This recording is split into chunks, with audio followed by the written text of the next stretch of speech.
Decentralization is the point, and we're not talking enough about why. The internet has a habit of producing companies that dominate their industry because of network effects. The answer is the decentralization and openness that only blockchain technology affords, says EY's Brody. Lots of critics have a hard time seeing the value proposition of blockchains, and I can't entirely blame them. As I often have to tell my clients, anything you can do on a blockchain you can do better, faster and cheaper with a centralized system. So why bother at all? Blockchains are absurdly complicated systems where everyone is checking everyone else's work. You thought public key encryption was tedious. Try wrapping your head around zero-knowledge proofs. I have, frankly, given up and just trust the EY R&D staff when they tell me the math works.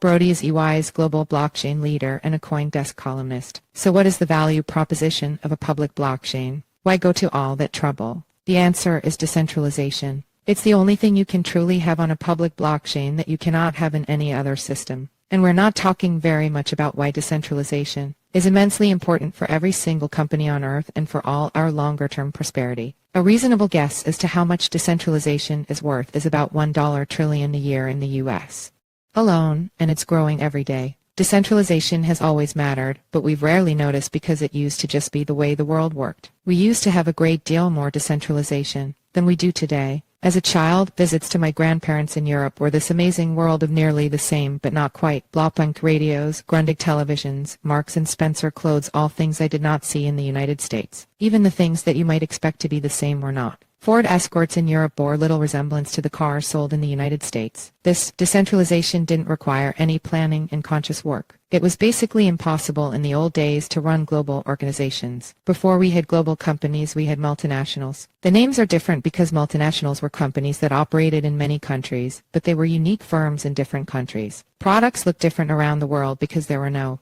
real-time data networks for design collaboration. When a 5-minute international phone call cost as much as a dinner for the whole family, it was not practical to have global design or engineering teams. And we didn't have global software products or data networks either. Gradually, one bit at a time, that world of local products and variations has disappeared, largely because digital technology enables scale and integration. Over the decades, manufacturing scale and digitization have obliterated thousands of smaller brands and companies. This has been a good thing for all of us. In our modern global economy, radios, televisions, and clothes are all much cheaper than they used to be. But while scale has consolidated manufacturing and made stuff very inexpensive and uniform, digitization has brought us a new global age of centralized digital monopolies and cartels, and that's not a good result. The root cause here is that digital marketplaces are pretty much all natural monopolies, and software and networks are turning just about everything into a digital marketplace. Take something simple like a taxi ride. As a child, taxi rides were different everywhere. In London, they were an expensive luxury. In Athens, an affordable convenience. In New York, an unavoidable expense, especially if you were going to and from an airport. They were all different and unique. Now, they're all digital marketplaces for ride-sharing. 2 companies dominate that business globally.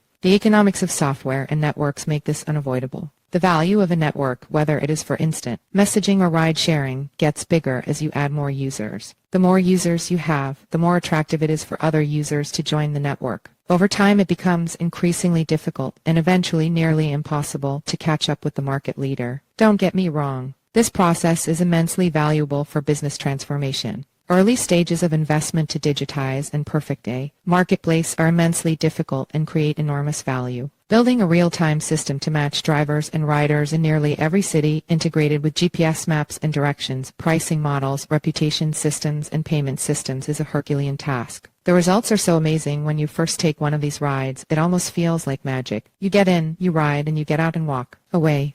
Though the early days of digital integration and marketplace development produce enormous value for buyers and sellers, eventually, things start to go wrong. At a certain point, these emerging monopolies start to behave less like valuable ecosystem builders and more like extractive monopolists. Prices and fees start to rise, and these companies begin an endless cycle of data mining and marketplace exploitation. This isn't just me whining about the cost of cab fare or the occasional dishonest cabbie. The academic evidence is piling up at both the micro and macro levels. Big retailers that dominate the market are taking ever bigger shares of third-party sales. Ride-sharing companies have raised fees and take rates significantly in the last couple of years as the market has consolidated. At the macro level, corporate profits and industry consolidation driven by technology are at the highest level since the Gilded Age of monopolies in the 1920 seconds. We're living in a global golden age of centralized monopolies, many of them facilitated and driven by technology. Not all network-enabled technologies produce extractive monopolies. Decentralized networks have a wonderful track record of becoming monopolies without becoming predatory. The Internet is a perfect example. TCP/IP, the core technology that underpins all our Internet communications, is free, open, and permissionless. Internet usage has literally become too cheap to meter in much of the world. Email is another decentralized protocol.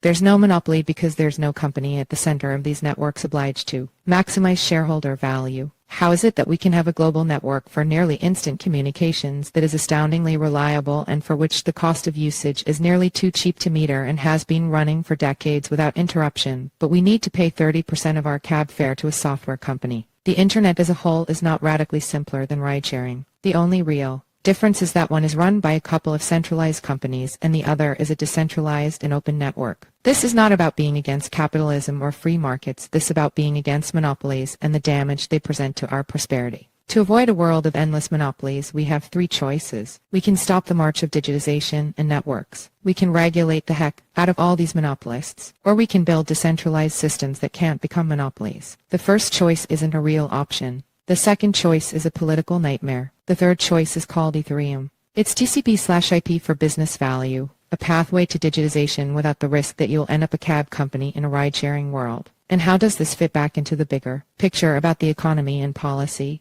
Because commercial profit-maximizing monopolies create something that economists call deadweight losses. That is, profit-maximizing monopolists set the price of a product at a level that maximizes their profit, regardless of what that might have to do with the cost of a product. That price, no surprise, is going to be higher than it would be in a competitive market, and therefore there will be less product consumption. Nor is this just a matter of transferring wealth from customers to the monopolist. Yes, for sure, the monopolist makes more money, but the economy as a whole is also smaller because there is less production and less consumption overall. How much does this all add up to? Quite a bit. Thomas Philippin, a professor of finance at New York University, estimates that monopolies cost American consumers about $3,600 a year, about 5% of our national output, across the total U.S.